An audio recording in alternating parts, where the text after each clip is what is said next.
I was in Victoria today, and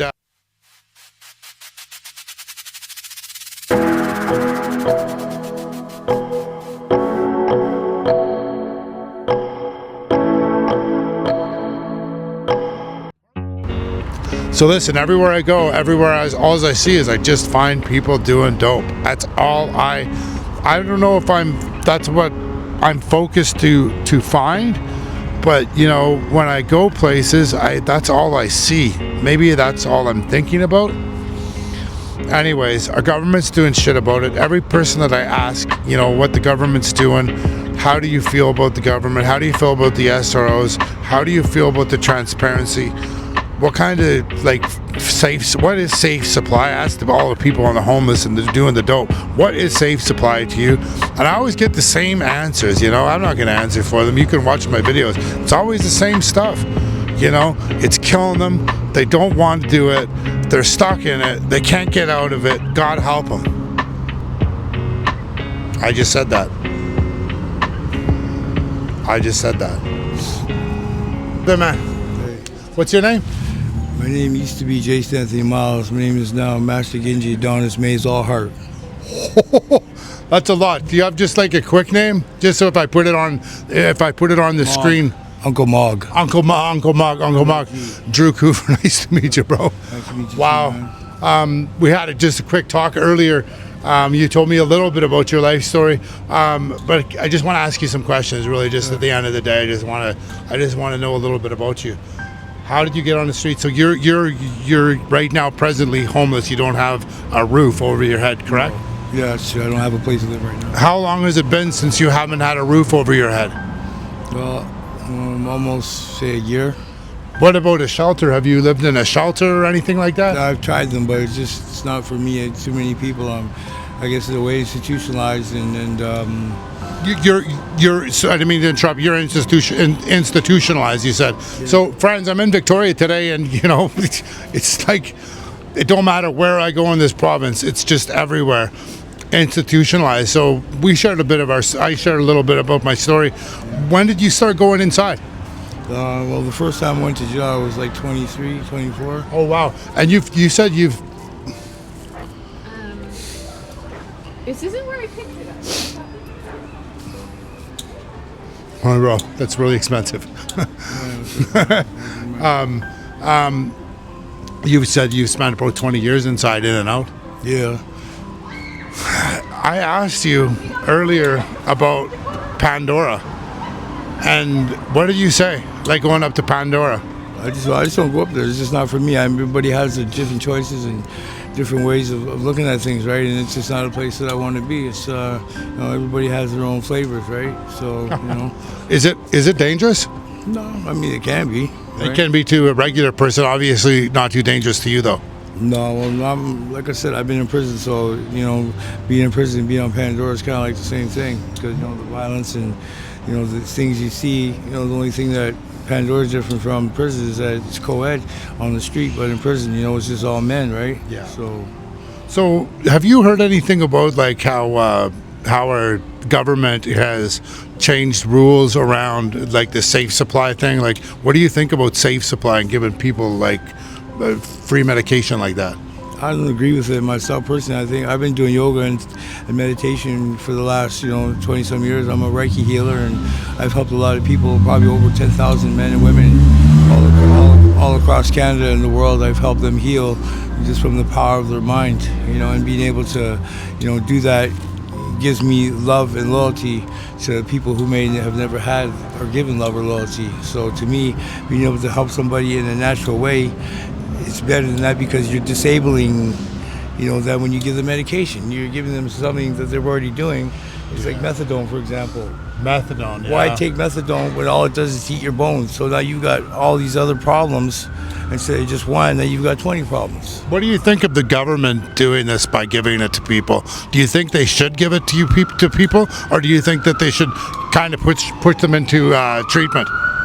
I think they should put them in treatment myself personally. And not even treatment. I think if we tried something different, nowadays nobody reads anymore. Everybody's got the computer, so everything's all internet and pornography and all this, dark web and all this nastiness. No privacy.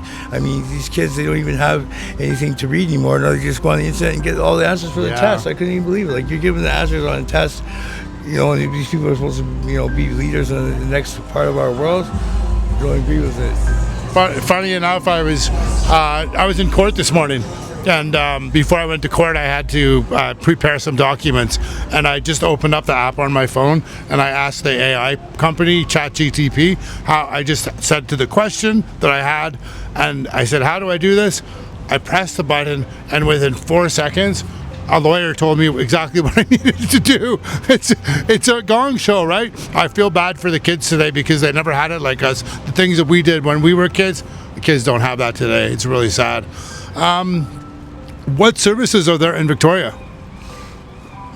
Other than being on disability, none. As far as I'm concerned, they just take who they want. Who's easy for them to manage, and really and truly, you can't have drugs and people trying to, get their life together and drugs in the same place. It just doesn't work. Whether you're a drug dealer or a user, it don't work. And a lot of these SRO places, they're just full of drug dealers and drug addicts. I mean, it is what it is. It is what it is. It is. But I know you're cool, bro. I know you're good. So when did you get out? You said you were inside. You just got out? I got out February 13th, Friday the 13th, October. Hey. I want to ask you. You said something about, guys, get out of the camera, right? Yeah, there's a camera here. You can do this. You can do this. There you go. What is this about?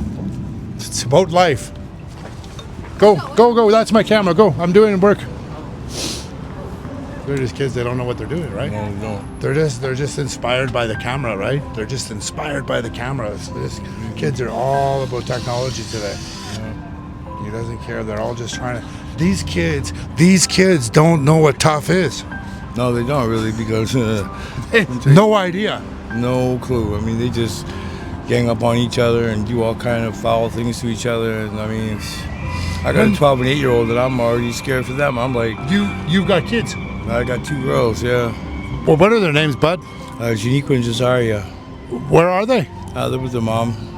Whereabouts? What city? No, they're in Kelowna. They're in Kelowna. When's the last time you talked to them or seen them? About 6-8 years ago.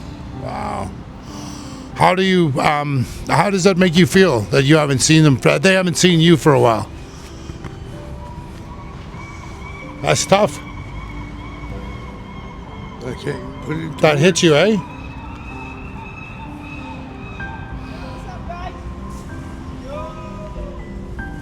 I just wanted to be their dad. That's all I wanted. What's the next step for you? What's the next play for you?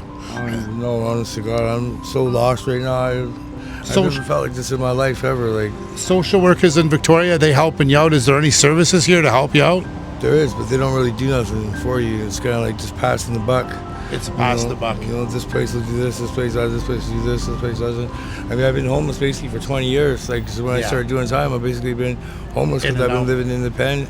And then when I get out, I just, get back into the game, you know what I mean? And then it's just one repetitive cycle over and over again. But I know I can do it. I know God blessed me to be a better man, and I'm just... You can do, bro. I can feel it in you, bro. You can do this. Like the nun with the shotgun. Only God can judge, bro. Only God can judge, bro.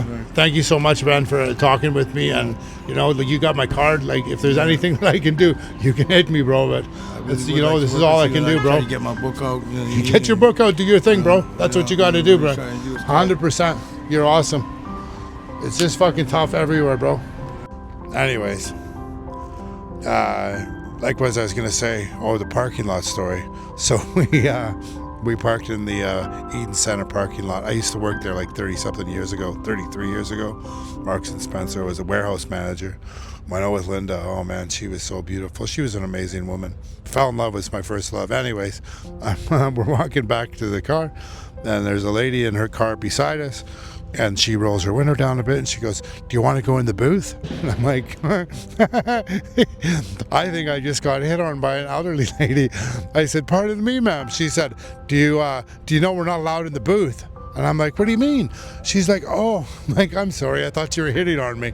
Anyways, we started to have this conversation and she told me how dangerous it is doing what she does. So I asked her what she does. So she works for Robbins Parking. God bless her. Here she is. Okay, friends, so I'm here with who?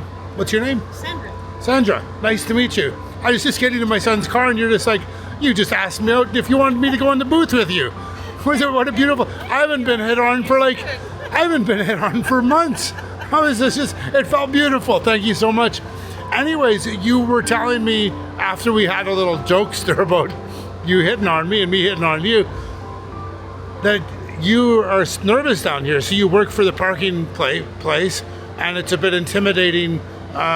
What do you see? It's an underground parking lot, and I'm a parking ambassador. Mm-hmm. And I work for a company called Robbins. Okay. And after a certain hour, the lot closes at 10 o'clock at night. Mm-hmm. But from about 7 o'clock, 8 o'clock at night, there's very few people down here, and they really don't want us. The landlord does not want us in the booth. They want us out mingling with clients. People, the clients. Yeah. And there are no people. There's no here. clients because it's free to park here, right? Correct, but people are in here to mingle. They park their car and leave. Yeah. So there's no people for me to. So what's your job? Is just to sort of record and report? If something happens, Yeah. if someone, have you been trained in like To answer. intervention if someone like does drugs and falls we're down? not- no, we do have security, but they only come down a certain time. If we have problems, we have their number. They're on the site, and we phone the security. But 9 times out of 10, they're on their own, and they'll be down here in 10 minutes. So it's just not sufficient. Is this the security company, the Garda people that are upstairs? Yes, I think it is Garda, So they yes. like don't speak English very well? No, it's very, because they're all immigrants. The majority of everywhere, Vancouver, Victoria, Kelowna, Kamloops, Prince George, Prince Rupert, they're all security everywhere in every community, and they're all from India. It's just what it is. Yes, They don't yes, understand our yes. culture, so it's just a very difficult one, right? It's just hard to communication and stuff. Have you ever found anyone down here in a bad way, like Many, doing drugs? many times. Many times. Many times. Why do you do this? Do you need the money? I am the parking enforcement officer for Sydney. Wow. So you And just do that's- this as a and side that's- hustle?